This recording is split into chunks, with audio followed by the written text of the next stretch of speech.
জি, এ পর্যায়ে আমি আপনাদের কাছে দুইটা বিষয় নিয়ে তুলে ধরতে চাই। আমরা দীর্ঘ সময় পর একটি গণতান্ত্রিক চর্চার যে জায়গাটা পাচ্ছি, সেই জায়গাটা আমাদের জন্য একটি ঐতিহাসিক সময়। আমরা চেয়েছি শুরু থেকেই নির্বাচন যেন কোনোভাবে বাধাগ্রস্ত না হয়। শিক্ষার্থীরা যাকে পছন্দ, যাকে তারা ভোট দিতে চান, যাকে তারা নির্বাচিত করতে চান, সেটি তারা নির্বাচিত করুক, কিন্তু কোনো প্রকার বিশৃঙ্খলা নয়, সুশৃঙ্খলভাবে করুক। সেই জায়গা থেকে আমরা গতকাল থেকে দেখতে পেয়েছি প্রশাসন তার এই নির্বাচন কমিশনার তার এই পরিস্থিতি রক্ষা করতে ব্যর্থ হয়েছে। এবং আজকে যেভাবে দেখতে পেয়েছি তাদের টেকনিক্যাল এরর, তাদের লজিস্টিক এরর, তাদের যেই টোটাল যে নিরাপত্তা কেন্দ্রিক তাদের যেই কথাগুলো রাখার দরকার ছিল সে জায়গাগুলো তারা রাখতে পারেনি। আমি যদি আমার দুইটা হাতকে এখানে উপমা ধরি, আমার প্রথম ডান হাতে আমি যদি আজকে আমাদের বিরুদ্ধে যে সকল অভিযোগ রয়েছে সেগুলো নিয়ে আমি জবাব দেবো, এবং দ্বিতীয় হাতে আমি বলতে চাই আমাদের বিরুদ্ধে যারা অন্যান্য দলগুলো রয়েছেন তারা আজকে কি কি ফিরিস্তি করেছেন এই নির্বাচন বানচালের ক্ষেত্রে।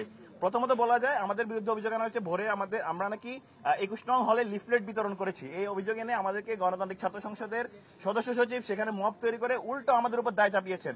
প্রথম ব্যাপার হলো সেখানে 21 নং হলের যিনি প্রভোস্ট ছিলেন তিনি গতকাল থেকে অনুমতি দিয়েছিলেন, আমাদেরকে অনুমতি দিয়েছেন, ছাত্রদলকে অনুমতি দিয়েছেন ভোট কেন্দ্রের বাইরে, অবশ্যই 100 গজের বাইরে গিয়ে সেই প্যানেল পরিচিতির জায়গাগুলো বিলি করা যাবে।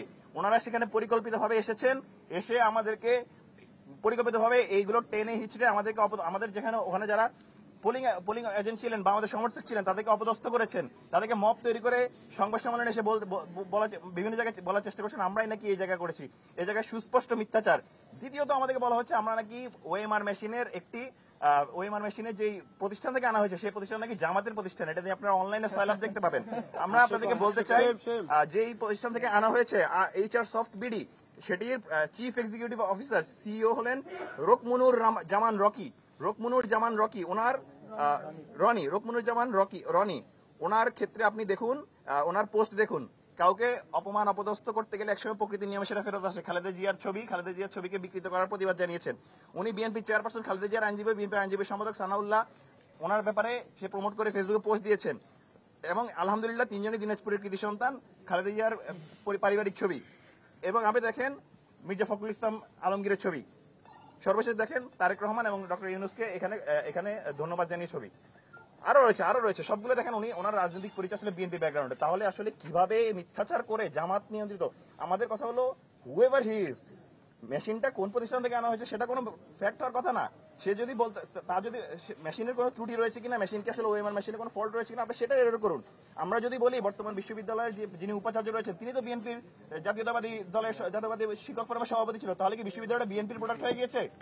সুতরাং আপনারা মিথ্যাচার বন্ধ করুন, আপনারা শিক্ষার্থীদের ম্যান্ডেট নেওয়ার চেষ্টা করুন, শিক্ষার্থীদের অধিকার আদায়ের ক্ষেত্রে কথা বলার চেষ্টা করুন। সেগুলো না করে আপনারা যদি মিথ্যাচার করে যাচ্ছেন এবং কি করে গিয়েছেন আমরা সেটার কথা বলছি। আমার বাম হাতের দিকে আসি এবার। ছাত্রদল এবার কি করেছে? ছাত্রদল আজ কেন্দ্র দখলের চেষ্টা করেছে তাজউদ্দিন হলে। ভিপি এজিএস সহ গিয়ে সেখানে কেন্দ্রের ভিতর প্রবেশ করার চেষ্টা করেছে, সেখানে সুস্পষ্টভাবে বলা হয়েছে কেন্দ্রের ভিতরে প্রবেশ করতে পারবে না। সেখানে তখন তারা গিয়ে এখানে ভোট কারচুপির চেষ্টা করেন, তখন উপস্থিত সাধারণ শিক্ষার্থী সহ আমাদের সবাই মিলে সেখানে প্রতিরোধ গড়ে তোলেন। এই জায়গা থেকে আমাদের স্পষ্ট বার্তা যে কেউ কোনো প্রকার কেন্দ্র দখলের রাজনীতি এখানে করতে পারবে না। এই যে ছাত্রলীগের রাজনীতি করে গিয়েছে, ছাত্রলীগের কেন্দ্র দখলের রাজনীতি এখানে আর নতুন বাংলাদেশে চলবে না। শিক্ষার্থীরা তাদের মতামত দেবে, শিক্ষার্থীরা তাদের ভোটাধিকার প্রয়োগ করবে, যাকে খুশি তাকে বাছাই করবে। দ্বিতীয়ত তারা বঙ্গমাতা হলে, সাবেক বঙ্গমাতা হল বর্তমান 15 নং ছাত্রী হলে তারা যেটা করেছে, তারা শুধুমাত্র একটি ভোট কেন্দ্রে যে কালি দেওয়ার আঙুলে যে কালি